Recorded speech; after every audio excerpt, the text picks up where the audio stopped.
তার নাম ছিল রাহুল। ছোটবেলা থেকে তার একটা কথা খুব পরিচিত ছিল যে আমি পারবো না। এমনকি নিজের মা বাবার সামনেও বলতো আমি কিছু পারি না। একদিন ক্লাসে পেন্টিং প্রতিযোগিতা হলো, সবার কাছে রং তুলি খাতা সবই আছে, বাট রাহুল বসে বসে দেখছিল। হঠাৎ একজন শিক্ষক তার পাশে এসে বসলেন এবং তাকে বললেন যে তুমি চেষ্টা না করে কি করে জানলে তুমি পারবে না, একবার চেষ্টা করে দেখো। তারপর রাহুল একটা হঠাৎ অবাকের কাজ করলো। একদিন নিজের আঁকা ছবি নিয়ে এসে সে জমা দিল। অবাক বিষয় হচ্ছে, সেই প্রতিযোগিতায় প্রথম না হলেও দ্বিতীয় হয়েছিল।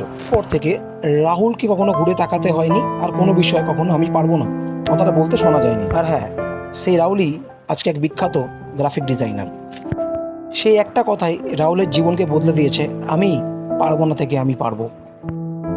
তো কোনো কাজ শুরু করার আগে পারবো না বলে একবার পারবো বলে দেখুন, নিজেকে বিশ্বাস করুন আপনিও পারবেন।